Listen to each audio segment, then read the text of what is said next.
When I first played this game, I don't think I was fully prepared for how good it actually was going to be. Because let me just say, it really is that good. Hi friends, welcome back to the channel today. My name is Carly, and today we are going to be reviewing the two-player game Sky Team from Scorpion Mask.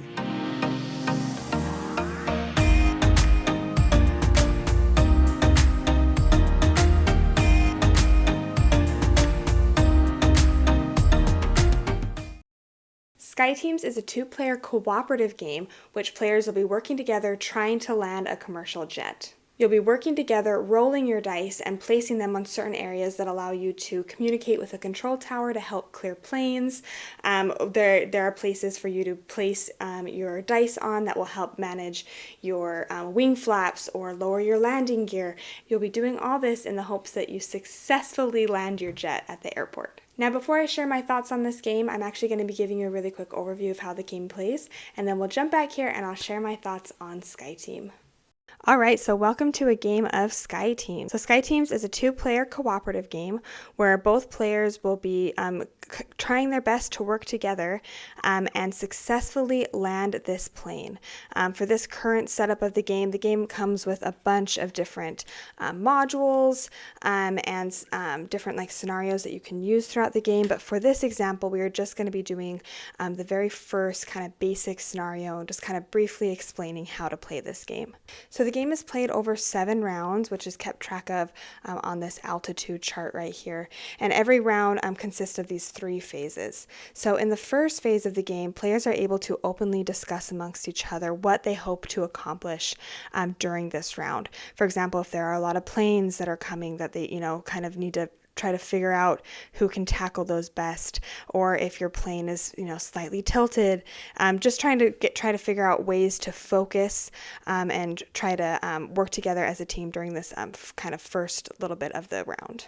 Once players are done discussing, then they will go ahead and they will secretly roll their dice. So these dice is actually for the co-pilot here. The co-pilot is this orange color, and then the pilot is the blue color.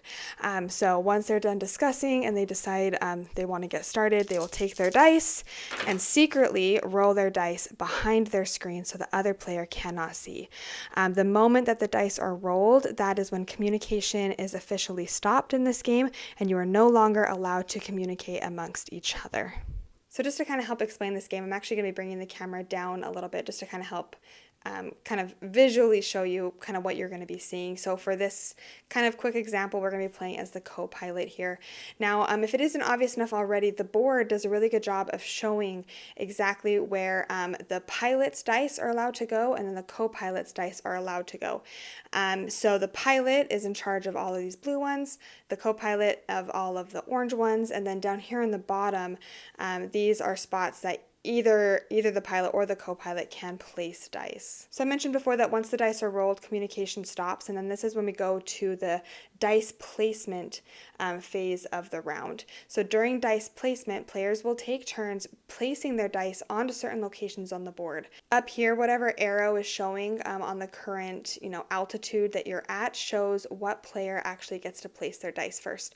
So right now, the pilot gets to place his dice first. Something that the pilot is in charge of is activating these the landing gear over here.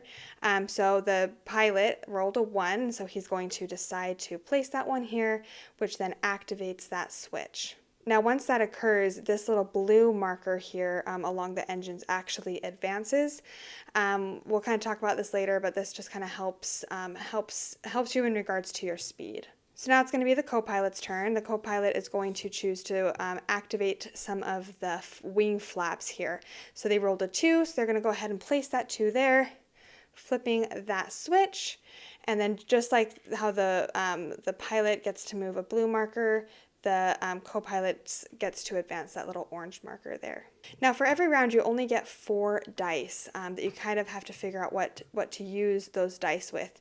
But something that you have to keep in mind is that 2 of your dice every single round have to go on a couple locations. So let's talk about those locations really quick.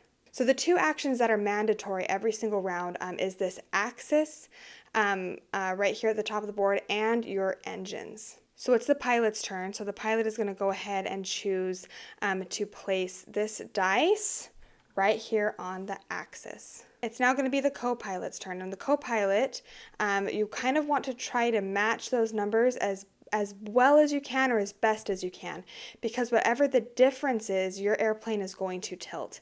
So for example, the co-pilot is going to do this, place a 3 there. The moment that happens, the moment the second dice is placed, whatever dice it is, your airplane immediately tilts to whatever side is heavier. So for example, there's 3 is 1 higher than 2, so this airplane will rotate to that 3 1 spot. If at any moment, though, for example, you place a dice that would cause your airplane to either hit this X or go past it, you spin out of control and you automatically lose the game. Thankfully, that didn't happen, though, so we're going to keep this at a 3.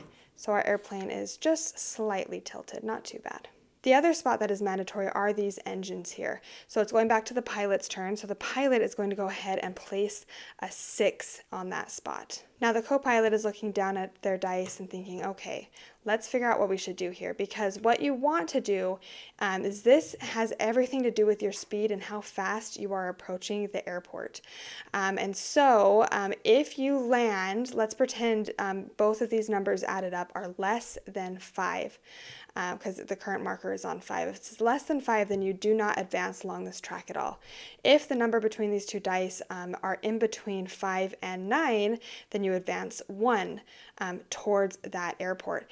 If, though, however, the numbers that you're adding together is more than 9 at this point, so for example, if we hit 10 or more, then we actually advance 2 spaces to the airport on that track. So we don't want to do that. So what we're going to do is we're going to go ahead and place a 3 here, which again hits us right at 9.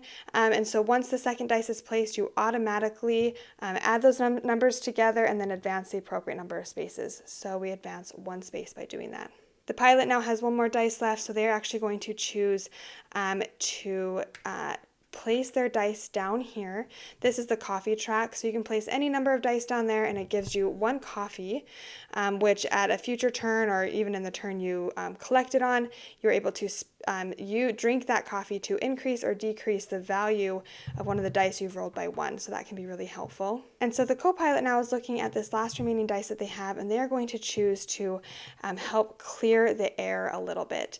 So up here, this is kind of more so the co-pilot's job. The pilot has 1 spot to be able to do that, but what this does is based on the number you place there, you are able to clear airplanes from the sky. So I placed a 6, so that means that one of these airplanes in this 6th slot gets removed from the board, and all of those have to be cleared throughout the game in order to successfully land at that airport.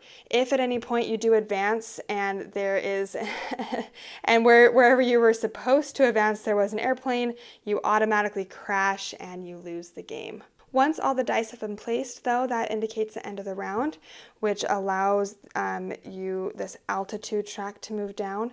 If, however, sometimes stuff can be placed on that track, if you do uncover it or knock it off the board by moving it down, then you gain this. So this is basically just like a reroll token that players can use if they want to reroll their dice. Players then go through and collect their dice that were used throughout the game, and then the beginning of the next round occurs. So the final round of the game begins when the airport image appears in the current position screen and the airplane image appears in the current altitude screen.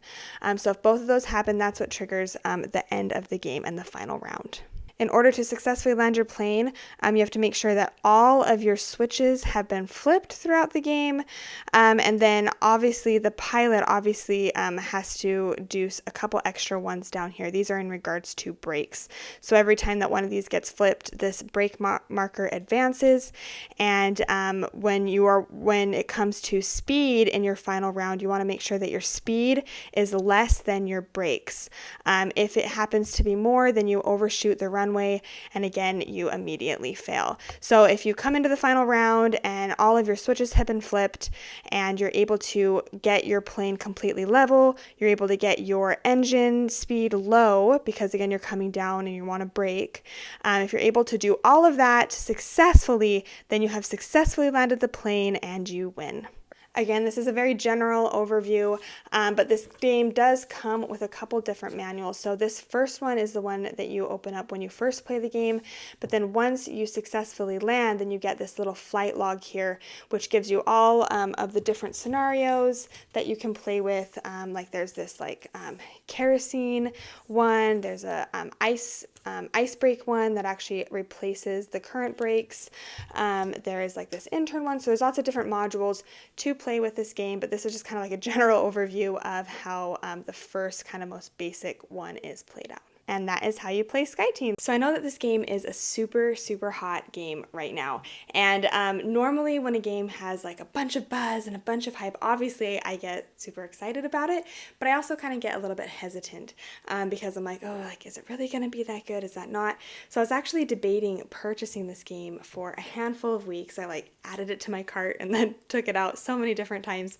And a friend of mine, actually, huge shout out to you, Mark, who we kind of play games on BGA a decent amount. He messaged me and was wanting to play this game with me on BGA, and I didn't know that it was actually on BGA at the time. So I was like, sure, absolutely, I would love to try it. I think I actually told him I've actually been wanting to purchase that game, so it'd be good to try it out before I do purchase it. And so we hopped on BGA and he taught me the game, and literally we finished the game and then I immediately ordered it, literally within 10 minutes of playing this game for the first time, because I really, really, really fell in love with this game. Because I did play this game on BGA the first time, I didn't realize how great the production of the actual game was. So I kind of wanted to chat a little bit about everything that I really liked about the production of this game. This board here is so cool because it looks like the inside of an airplane. It looks like the control panel of an airplane. But something that's nice is when this game comes, if you do purchase this game, this is a double layer board, but you kind of have to construct it yourself, and it's super, super easy. It's very clear on where to attach the sticky tabs. But once it's all assembled, it's such a great functioning double layer board. I really, after playing with this, I'm so glad that they chose to do this with this game, because I feel like it would not be nearly as satisfying or as smooth if this wasn't a double layer board. The slots, it's really nice to have the slots for the dice to that fit in it, super nice and easy. Something that makes it nice is every single game you have your altitude and your kind of your runway or your airspace here. Because it is a double layer board and it sits up from the table, moving these down is so smooth and so easy. I know there are a handful of games that I've mentioned in the past where I have issues with tucking cards or tucking stuff because it shifts everything. You do not have that problem at all with this game, which I very much appreciated. And I love how they chose this little plastic piece for the plane, because when it is sitting, it really does kind of feel, you can almost feel the way that the plane is rotating and moving, which is really fun. It's really fun kind of little piece to have, is that plane that's always kind of rotating up in the air. And I love the little switches that you are flipping, again because it's a double layer board. It just slides so nicely, when you're able to successfully place a dice somewhere, and then you flip that switch and the little green light turns on, and because of the way that it's drawn, it actually does look like that light has flipped on after you successfully flip that switch. The rulebook for this game was amazing. I was able to go through this and it very clearly explained everything in the game. It even explains how to, once you first open the box, how to put all these boards together. It was all very, very, very clear. And something that is nice is this is the rulebook that obviously you first open when you get the game. It helps you assemble everything and it walks you through how you play the first scenario of the game. But then it also comes with this flight log. So after you successfully complete your little first scenario here, then you're able to turn to this flight log, which opens up and you're able to get all of the advanced or kind of more advanced versions of the game, or the different flights you can take. And so I like how it has the two different rule books. They really did explain everything very, very well. Even inside these little screens that they give you, where you like roll your dice to kind of keep it hidden from other players, it's nice because there's like these kind of like mini like little cheat sheets to kind of help you remember how to play the game and what to do. Like it tells you, you know, for your final turn how the landing works and everything.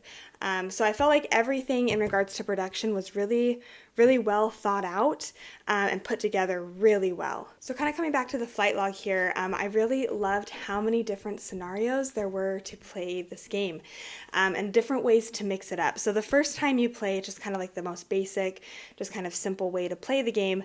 But then moving forward, you're able to take this flight log and do so many different scenarios, and so it's fun because they have like simple ones and then gradually getting harder, and the box itself comes with so many different little modules, or what's the actual term for it? Okay, so it is modules, so I was correct.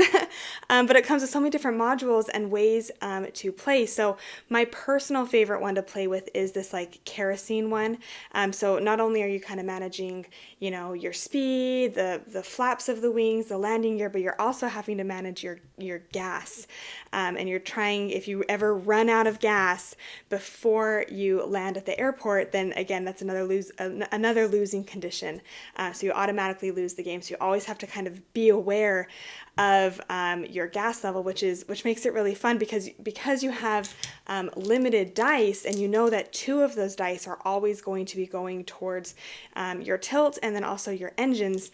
It added a little fun puzzle, because it's like, oh, do I really, like, maybe Jordan could spare a dice this turn, and I can hold on to mine because, man, I really got to get the brakes going. So adding this little kerosene one, that was my personal favorite module to play with. It's fun just to have the different ways to play the game. Something that I love about this game is how fast it is. I would definitely, I feel fully confident saying that this is definitely more of like a filler game, or maybe like a weeknight game if you guys just don't want to get into something heavy, but you still kind of want a game that's going to burn your brain a little bit, kind of have that fun tension. This is a great game for that. It is so fast. I know when me and my husband play, we usually knock out a game in like 15 minutes, maybe 20 minutes, but it's definitely more of like a 15-minute game. And because it is so fast, I feel like when some games are fast, like this one is, it kind of tends to lose something. This game is fast, and it also has an insane amount of tension, an insane amount of like thinkiness. And I feel like for a game that normally is this quick, you kind of lose that. And so the fact that this game is able to be quick and have a lot of tension and be super thinky, I feel like it nailed it. It did such a great job with keeping all of those core mechanics in it. Because it really is quite thinky, because obviously you know exactly what dice you have and you know what needs to be done on the board, but you're unsure what your partner is able to do. And so you're trying your best to communicate. Like, for example, if I roll and I have, you know, really high numbers, then maybe I'll just put a high number on my tilting. So, and hopefully that will signal to the other player. It's like, I hope he picks up that was like, I only have high numbers, and I hope he has some low numbers. Maybe he can use some coffee to adjust his numbers a little bit. But yeah, it's a really, really fun back and forth. And it's fun because if you play this with like the same person lots of different times, like for example, I primarily played this with my husband, and it's fun because after those first few games, you kind of develop a little bit of a rhythm. You get to the point where you can communicate without obviously communicating at all. And Jordan places a dice somewhere, I'm like, okay, I know exactly what he means by that placement. And so it's just fun. I don't know how to describe it other than it was just fun. So I know there are players out there that are not a huge fan of, you know, dice in games or just dice in general. But I think why this game works so well with dice is because there's so many different ways to mitigate your dice. So one of the ways is your coffee. And so if you have these available for you, you can spend these to increase or decrease the value of your dice. There are also these re-roll tokens that you gain throughout the game. And so these, again, allow you to, at any point, a player can, choose to re-roll all their dice if they happen to get bad ones.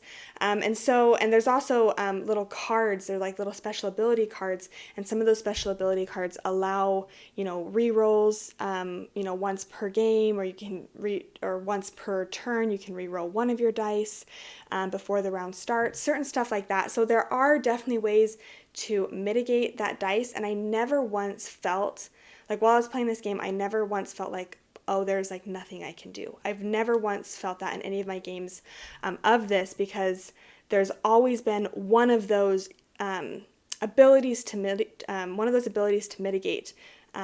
If I kind of get stuck in a pinch, usually there's one available, and I've never been just like, well, there's like nothing I can do. I roll my dice and I'm just kind of screwed. There's always something that you can do. So if it isn't clear enough, I obviously really liked this game. But I do want to chat about, some of the stuff that I noticed, or stuff that I could potentially see other people noticing that they might not like as much about this game. And so the first thing that I kind of wanted to chat about is, I feel like some people could play this game and think that it feels a little bit repetitive. And I can see that. Personally, I think that's where the modules really help, because, you can play with different modules every time. But essentially, you are kind of doing the same thing. You're just rolling dice and placing them, trying to land your plane. Again, there are lots of different flights and lots of different ways you can change that up.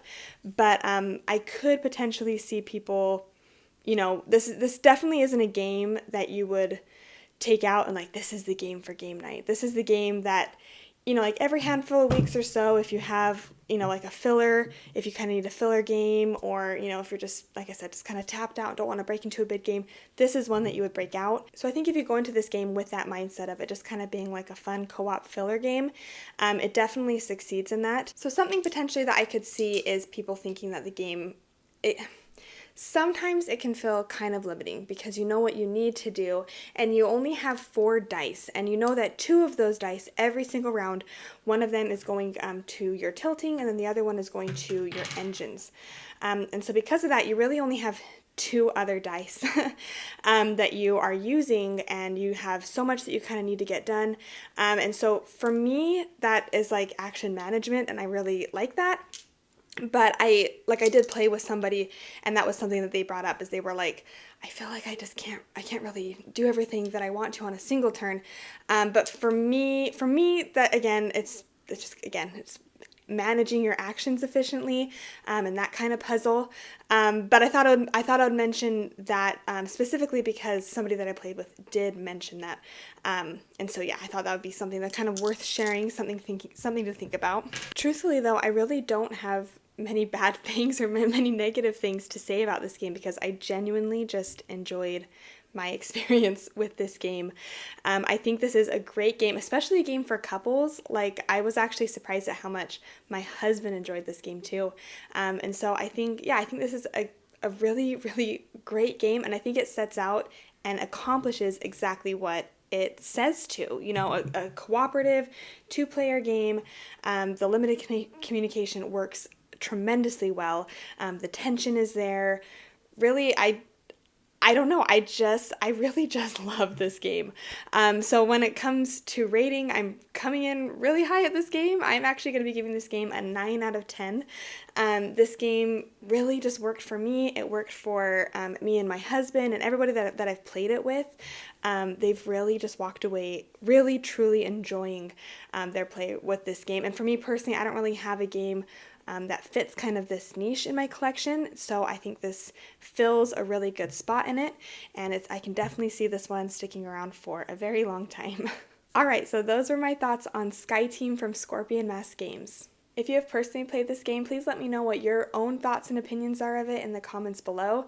Again, I know I came in really high with my rating, but I really did enjoy it, so I'm curious if you enjoy this game as well. If you did enjoy this video and you haven't subscribed already, it would mean so much to me if you could. It helps support me and kind of everything that we're doing over here on the channel. I hope you have a great rest of your day, and we'll see you next time.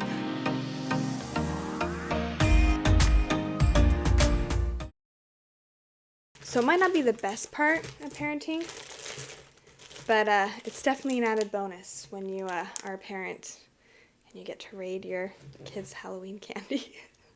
It's the little things in life that really just make it worth living.